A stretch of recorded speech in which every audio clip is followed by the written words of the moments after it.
오늘 점심도 맛있게 드셨나요? 5분 만에 알 수 있는 오늘의 주요 뉴스 9월 30일 뉴스런치 지금 시작합니다. 구글이 모든 앱과 콘텐츠들에 대해서 30%의 수수료를 적용하기로 했습니다. 구글 플레이 아시죠? 이제부터는 거기서 제공하는 모든 앱과 콘텐츠에서의 결제는 반드시 구글 플레이 결제 시스템을 이용해야 한다고 구글이 발표한 것입니다. 앱 자체의 결제 수단은 배제되고요. 이른바 인앱 결제를 의무화합니다. 원래 구글은 게임 앱에서만 인앱 결제를 의무 적용해서 앱 개발 및 서비스 업체로부터 이용자의 결제 금액의 30%를 수수료로 받아왔는데요. 이제 이게 동영상, 음악, 웹툰, 전자책 등 전 분야로 확장되는 겁니다. 내년 1월 20일 이후 구글 플레이에 새로 등록되는 앱은 인앱 결제를 적용한 채로 출시해야 하며 기존 앱은 내년 9월 말까지 그렇게 수정해야 합니다. 평소에 같은 걸 결제해도 애플 앱스토어가 구글 플레이 스토어보다 비싼 이유 궁금하지 않으셨나요? 앱스토어는 이미 수수료를 받고 있었고 이에 따라 각 회사가 수수료 부담을 소비자 가격에 반영했기 때문입니다. 이번에 구글 플레이 스토어도 그렇게 적용이 되면서 안드로이드 사용자에게도 멜론 스트리밍 요금이라던가 유튜브 프리미엄이라던가 네이버 웹툰 쿠키라던가 하는 요금이 전체적으로 오를 전망입니다.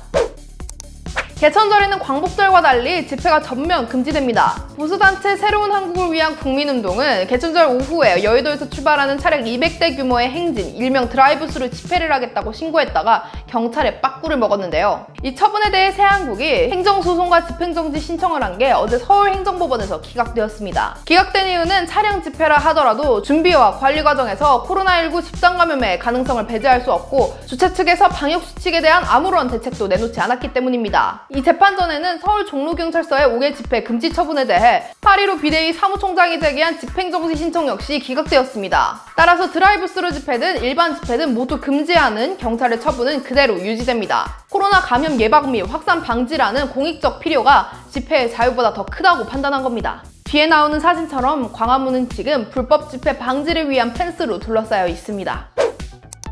28일 저희 후속 기사 특집에서 상온 노출 의심을 받는 독감 백신, 그래서 지금 접종이 중단된 이 백신을 이미 맞아버린 사람이 최소 200명이 넘는다고 전해드렸죠. 현재 집계된 접종자 수가 대폭 늘어서 873명에 달했습니다. 14개 지역에서 접종 사례가 나왔는데요. 전북이 279건으로 맞은 사람이 제일 많습니다. 보면 문제가 되는 이 백신은 원래 만 13세에서 18세 청소년용으로 조달된 물건이거든요. 이 청소년들은 22일 이후부터 접종할 예정이었고요. 그런데 이 873건 중 605건이 접종 중단 조치가 내려진 21일 이전에 발생했다고 하니까 몇몇 의료기관들이 백신을 유료용, 무료용, 어른용, 아이용을 구분하지 않고 엉뚱한 사람에게 접종하기도 했다는 겁니다. 국가예방접종 사업에 있어서 백신에 대한 관리가 부실했다는 지적이 나오는 상황입니다. 한편 어제 전북 전주에서 생후 8개월 아기가 독감 백신을 맞고 다리에 마비 증상을 보이기도 했는데요. 질병청에 따르면 이 아이가 맞은 백신은 상온에 노출된 것은 아니라고 합니다.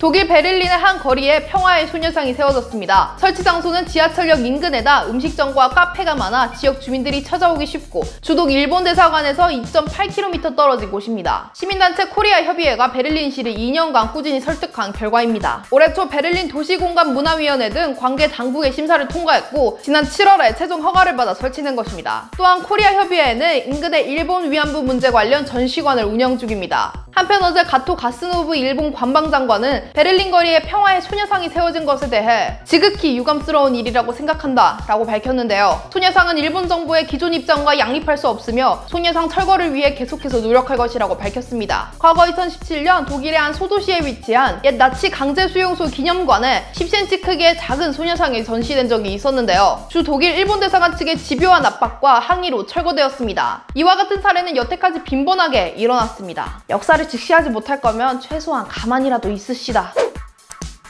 지난 6월 부산의 한 주택가 검은색 정장 차림의 한 60대 남성이 지나가던 차와 부딪힙니다. 충돌로 들고 있던 종이 가방이 떨어졌고 남성은 깨진 사기 그릇을 주워 담으며 슬퍼합니다. 내린 운전자에게 깨진 그릇은 부모님의 유골함이라고 말하며 사망진단서란 단어가 적힌 봉투를 보여주기도 했습니다. 운전자는 매우 미안하고 당황스러워하며 합의금과 위로금으로 30만 원을 건네고 현장을 떠났습니다. 이후 운전자는 경찰에 이 사고에 대해 신고했는데요. 부산 남부경찰서는 뭔가 이상하다고 느꼈습니다. 이미 같은 내용의 사건 사건이 접수된 적이 있었거든요. 다른 경찰서에서도 비슷한 사건이 있는지 검색해보니 11건이나 나왔다고 합니다. 그래서 수색에 나섰으나 이 사람이 CCTV가 없는 곳만 다녀 쉽사리 잡히지 않았습니다. 그런데 우연찮게 피해자 한 명이 길에서 이 사람을 보고 신고했고 결국 범인은 덜미가 잡혔습니다. 알고 보니 유골함은 가짜였고 이 범인은 일명 손목치기, 사이드미러에 손목을 부딪혀 합의금을 뜯어내는 수법으로 1년 동안 11명에게 109만 원을 받아냈다고 합니다. 다치긴 싫었는지 오르판을에는 실리콘으로 자체 제작한 보호장치를 착용했다고 하네요. 이 사람이 지난 26일 구속되었고 경찰은 현재 같은 수법으로 인해 피해를 보신 분들을 찾고 있습니다.